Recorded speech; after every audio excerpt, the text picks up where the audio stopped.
ഏതാ റോയ്മോനെ, അതവിടെ വെച്ചിട്ട് വല്ലതും പോയി പഠിക്കാൻ നോക്കും. പരീക്ഷ എന്താണെന്ന് അറിയാമോ? ഒരു മാസം കഴിഞ്ഞേ സ്കൂൾ ഫൈനൽ എക്സാം. ഇതുവരെ സെക്കൻഡ് റിവിഷൻ കംപ്ലീറ്റ് ആയില്ല.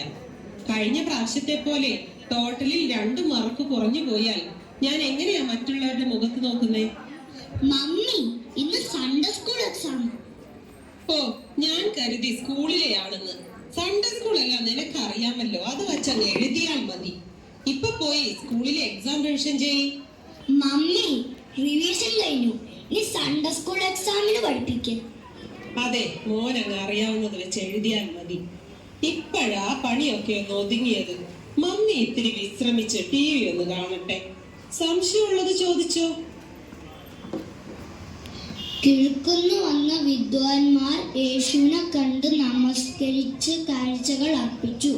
മമ്മി, ഈ കാഴ്ചകൾ എന്ന് പറഞ്ഞെന്താ? ഈ കാഴ്ച എന്ന് പറയുന്നതേ ഗിഫ്റ്റ്. അതെ, മോന്റെ അനിയത്തി ഉണ്ടായപ്പോ കാണാൻ വന്നവർ ഒരു ഗിഫ്റ്റ് ഒക്കെ കൊണ്ടുവന്നില്ലേ, അതിനാ. മോൻ ബാക്കി പഠിച്ചോ? യേശുവിനെ സ്നാനപ്പെടുത്തിയത് ആര്? യേശുവിനെ സ്നാനപ്പെടുത്തിയത് ആര്? അത് ആരാ മമ്മി? ഓ, അത് പത്രോസ് ആണെന്ന് തോന്നുന്നു. യേശു ക്രിസ്തു ജനിച്ചത് എവിടെ? അത് എവിടെയാ പപ്പ?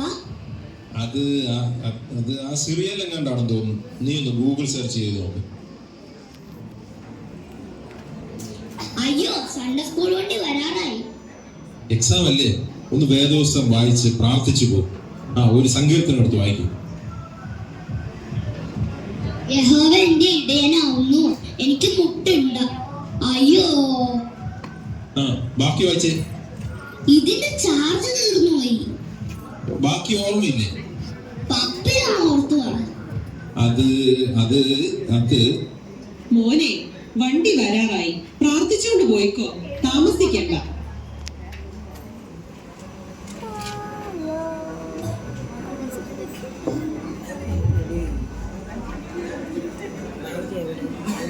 എടി, സമയം എത്രയായി? സൺഡേ സ്കൂൾ പരീക്ഷ കഴിഞ്ഞ് അവന് വന്നില്ലല്ലോ. ഓ, വരാറാവുന്നതേ ഉള്ളൂ. എത്തിയെന്ന് തോന്നുന്നു.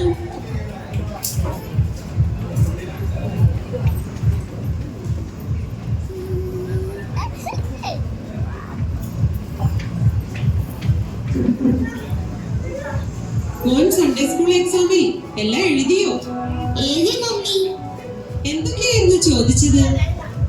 യേശു ജനിച്ചത് ചോദിച്ചു, യേശു പള്ളിയിൽ പോയ കാര്യങ്ങൾ ചോദിച്ചു, യേശുവിന്റെ സ്നാനവും അത്ഭുതങ്ങളും ഒക്കെ ചോദിച്ചു. എല്ലാം മോൻ പഠിച്ചതായിരുന്നല്ലോ. അതെ മമ്മി, ഞാൻ എല്ലാം എഴുതി. ഫസ്റ്റ് കിട്ടുമോ അതോ ഇപ്രാവശ്യം എല്ലാവരും കൊണ്ടുപോകുമോ? ഞാൻ എല്ലാം എഴുതി മമ്മി. പോയിരുന്ന് സ്കൂൾ ലെസൺസ് റിവിഷൻ ചെയ്യും.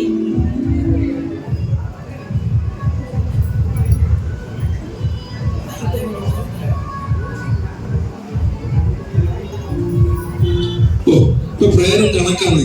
ബോറിങ്. ആരാധന ഒന്നും പോരാ. പ്രസംഗത്തിന് ഒരു പുതിയ പോയിന്റും ഇല്ല. ഇപ്പോൾ ആഴ്ചയിൽ 3 ദിവസം മീറ്റിംഗ്. അത് വല്ലാതെ കൂടുതലാണ്. അതിന് 2-3 മണിക്കൂർ ഇരുന്നിരുന്ന് മടുക്കും. ഷോർട്ട് ആൻഡ് സ്വീറ്റ്, അതാണ് വേണ്ടത്. ഇപ്പോഴൊക്കെ എത്ര നല്ല പോയിന്റുകളുള്ള പ്രസംഗങ്ങൾ നമുക്ക് ഇന്റർനെറ്റിലും TV-യിലും കിട്ടും. സമയവും ലാഭം. ടൈം ഈസ് മണി എന്നല്ലേ?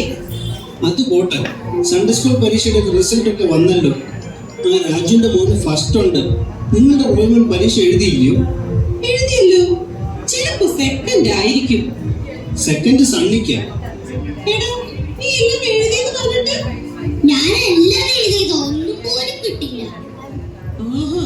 പിന്നെ എന്താ പറ്റിയതെന്ന് ഒന്ന് ചോദിച്ചിട്ട് തന്നെ കാര്യം. സ്കൂളിലെ എക്സാമിനിടയിൽ പഠിപ്പിച്ചതാ.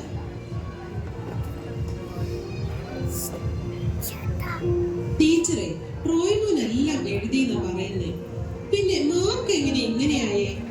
എഴുതിയതനുസരിച്ചേ മാർക്ക് ഇടാൻ പറ്റൂ. റോയ്മോൻ എന്തൊക്കെയാ എഴുതിയെന്ന് അവനോട് ചോദിച്ചു നോക്കാം. ഞാൻ ചോദിച്ചിട്ട് തന്നെയാ വന്നത്. എന്റെ റോയ്മോൻ എല്ലാം എഴുതിയിട്ടുണ്ട്. അവൻ മിടുക്കനാ. പക്ഷെ അതൊന്നും പേപ്പറിലില്ല. എല്ലാരും ഉണ്ടല്ലോ, എന്താ ഒരു തർക്കം? അത് റോയ്മോൻ എല്ലാം എഴുതിയെന്നാ പറയുന്നേ. പക്ഷെ റിസൾട്ട് വന്നപ്പോ ഫസ്റ്റും ഇല്ല സെക്കൻഡും ഇല്ല. ഇത് എന്ത് കളി? എല്ലാത്തിനും ഒരു പരിഹാരം ഉണ്ടാക്കാം. ടീച്ചറിന്റെ കയ്യിൽ ആ ചോദ്യം പേപ്പർ ഉണ്ടോ?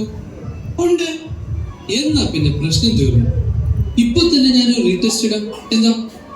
അത് മതി അത് മതി. ആ ചോദ്യപേപ്പർ ഇങ്ങോട്ട് എടുക്കും ടീച്ചറെ. റോയ്മോനെ, നീ ഇങ്ങോട്ട് നീങ്ങി നിന്ന്. ആദ്യത്തെ ചോദ്യം, എരിഹോ മതിൽ തകർത്തത് ആര്? ഞാനല്ല. ആ ഐസക്കും ജോയിലും എപ്പോഴും മതിലേ കിടന്ന് ചാടും. അവരുടെ അടുത്ത് ചോദിച്ചു. റോയ്മോൻ അങ്ങനെ വശീകരണം ഒന്നും ചെയ്യില്ല. ഗുഡ് ബോയ് അവൻ. ഇനി അഥവാ അവനത് വല്ലതും തകർത്തിട്ടുണ്ടെങ്കിൽ അതിന്റെ കേടി അങ്ങ് എണ്ണി തന്നേക്കാം. അതുകൊണ്ട് മാർക്ക് കുറയ്ക്കാമോ? ഇത് ബൈബിളിലെ ചോദ്യമായിരുന്നു. എന്തായാലും എഴുതിയില്ലെന്ന് മനസ്സിലായല്ലോ. ഒന്ന് തെറ്റിയാലും സെക്കൻഡ് പ്രൈസെങ്കിലും കിട്ടണ്ടേ? ഓക്കെ, ഇനി അടുത്ത ചോദ്യം. ആദ്യത്തെ കൽപ്പന എന്ത്? ആര് ആർക്ക് കൊടുത്തു? അത് അനുസരിച്ചോ? എന്നിട്ട് എന്തു പറ്റി? ഹവ്വ ആദത്തിന്റെ അടുത്ത് പഴം കഴിക്കാൻ കൽപ്പിച്ചു. ആദം അനുസരിച്ചു. അതാ പറ്റിയത്. പെൺവാക്ക് കേൾക്കുന്നവൻ പെരുവഴിയിൽ. ആ, അത് പോട്ടെ. ഇനി അടുത്ത ചോദ്യം. യേശുവിന്റെ ജനനത്തെ പറ്റി ആദ്യം അറിഞ്ഞത് ആര്? മറിയം. ഒരു വിധത്തിൽ പറഞ്ഞാൽ അത് ശരിയായതുകൊണ്ട് ഞാൻ മാർക്ക് കൊടുത്തിട്ടുണ്ട്. കൊള്ളാം. ഇനി അടുത്തത്. വിദ്വാൻമാർ യേശുവിന് എന്തെല്ലാം കാഴ്ചകൾ അർപ്പിച്ചു? അത് സോപ്പും പൗഡറും പാമ്പേഴ്സും. മമ്മി പറഞ്ഞില്ല വീട്ടിലെ അനിയത്തിക്ക് ഗിഫ്റ്റ് കൊടുക്കണമല്ലോ. ഇനി അടുത്തത്. ദൈവം നമ്മുടെ പാപങ്ങൾ ക്ഷമിക്കണമെങ്കിൽ നമ്മൾ ആദ്യം എന്ത് ചെയ്യണം? അത് പാപം ചെയ്യണം. എടാ റോയ്മോനെ, നീ എന്തൊക്കെയാ എഴുതിയേക്കുന്നത്? ആ, എന്തായാലും ഇത്രയായി. ഇനി മുഴുവൻ ഉത്തരങ്ങൾ കൂടി കേൾക്കാം. യേശുവിന്റെ ഏതെങ്കിലും ഒരു ഉപമയോ അത്ഭുത പ്രവൃത്തിയോ വിവരിച്ച് എഴുതുക. അതൊരു വലിയ ഉത്തരം. ഞാൻ എന്റെ ഉത്തര പേപ്പറിൽ നന്നായിട്ട് എഴുതി. ഉത്തരപേപ്പർ ഇവിടെ ഇരിപ്പുണ്ട്, ഞാൻ വായിക്കാം. യെരുശലേമിൽ നിന്നും എരീഹോയിലേക്ക് ഒരു മനുഷ്യൻ പോവുകയായിരുന്നു. വഴിയിൽ വെച്ച് അവനെ കൊള്ളക്കാർ ആക്രമിച്ചു. അവർ അവനെ നിർദ്ദയം മർദ്ദിച്ചു. ടിഷ്യൂ മൃതപ്രായനാക്കി കഷ്ണം കഷ്ണമാക്കി അവിടെ ഇട്ടു. ചിലത് നല്ല നിലത്ത് വീണു, ചിലത് പാറപ്പുറത്ത് വീണു, ചിലത് മുള്ളിനിടയിൽ വീണു, ചിലത് കിളികൾ കൊത്തിക്കൊണ്ടുപോയി. ശേഷിച്ച് 12 കൊട്ട നിറച്ചെടുത്തു. അതിലൊരു കൊട്ട ഇസ്കറിയാത്ത യൂദ കൊണ്ടുപോയി ദേവാലയത്തിൽ കാളകളെയും ആടുകളെയും വിൽക്കുന്നവർക്ക് 30 വെള്ളിക്കാശിന് വിറ്റുകളഞ്ഞു. ഏതായാലും നല്ല ഉത്തരങ്ങൾ തന്നെ. ഇനി ബാക്കി കൂടെ വായിക്കണോ? വേണ്ട, മതിയായി. എല്ലാം എഴുതിയെന്ന് പറഞ്ഞപ്പോ ഇത്രയും പ്രതീക്ഷിച്ചില്ല. ബാലൻ നടക്കേണ്ടുന്ന വഴി അവനെ അഭ്യസിപ്പിക്കാം. കുഞ്ഞുങ്ങളോടുള്ള നമ്മുടെ ഉത്തരവാദിത്തങ്ങൾ മറക്കാതിരിക്കുക. ലോകത്തിന്റെ വിജ്ഞാനം പഠിപ്പിക്കാൻ എടുക്കുന്ന സമയത്തിന്റെയും ശ്രമത്തിന്റെയും ഒരംശമെങ്കിലും ശ്രമം വേദപഠനത്തിന് മാതാപിതാക്കൾ ചെലവഴിച്ചാൽ പുതിയ തലമുറ ദൈവകൃപയിൽ ആശ്രയിച്ചു വളരും. മുൻപേ അവന്റെ രാജ്യവും നീതിയും അന്വേഷിക്കും, അതോടുകൂടെ വേണ്ടതൊക്കെയും നിങ്ങൾക്ക് കിട്ടും എന്ന് ദൈവവചനം പഠിപ്പിക്കും.